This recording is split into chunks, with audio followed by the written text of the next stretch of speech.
नगरिया गे मैया खोले केवरिया अलियो हम तोरे नगरिया गे मैया खोले केवरिया बाजिल रवे छौ दुआरिया गे मैया खोले केवरिया बाजिल रवे छौ दुआरिया गे मैया खोले केवरिया रिमझिम रिकॉर्डिंग स्टूडियो सिमरी बख्तियारपुर।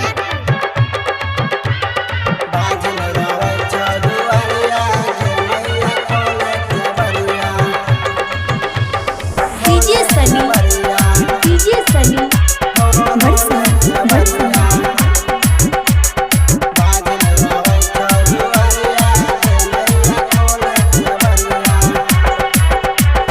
चढ़ते ही आसिन में अलिया हे मैया तोरे नगरिया चढ़ते ही आसिन में अलिया हे मैया तोरे नगरिया बेटा बिना रोवे बघनिया हे मैया खोला केवरिया बेटा बिना रोवे बघनिया हे मैया खोला केवरिया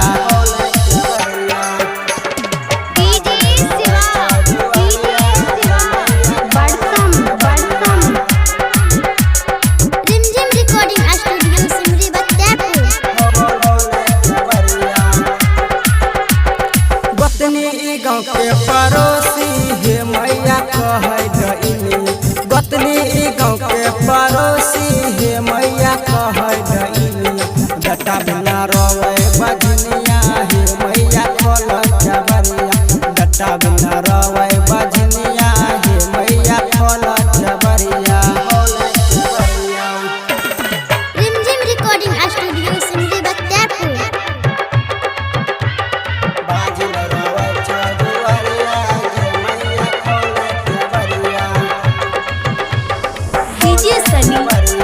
डीजे सनी